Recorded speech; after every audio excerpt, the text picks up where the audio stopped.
ভরা সংসারে বাস করেও নিঃসঙ্গতা মানুষের এক অনিবার্য নিয়তি।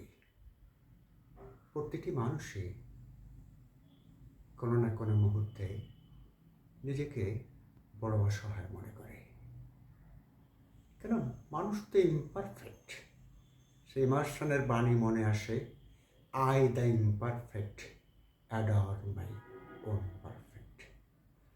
এই অপূর্ণতার জন্যই আমাদের মধ্যে এমন একটি টান থাকে, সেই কবির কথাই বলতে হয়, মন যে টানে কিসের টানে কেউ তা জানে না।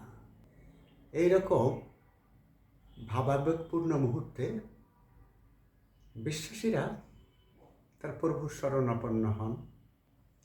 আমারও একজন প্রভু আছে, যার কাছে আমি হুর গেলমান বেস্তে জান্নাত স্বর্গ অপসরি কিছুই প্রার্থনা করি না, শুধু তার একান্ত সান্নিধ্যে তার দৃষ্টির সম্মুখে থাকতে চাই, তার গান গাইতে চাই, তার কথা বলতে চাই। আমার গান কেউ না শুনলেও দুঃখ নেই, কিন্তু আমার গান যে আমি আমার প্রভুকে নিবেদন করি, এতেই আমার শান্তি। সেরকম একটা গান করছি এখন।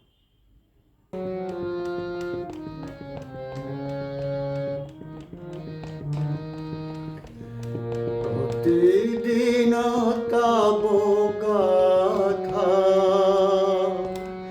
গাবো আমি সুমধুর, তুমি দেহ মরে কথা, তুমি দেহ মরে সুর।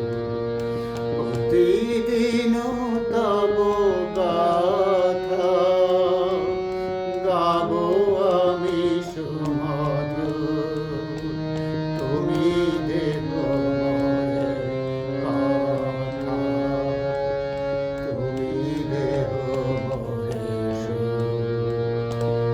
তুমি যদি থাকো মনে বিকচ কম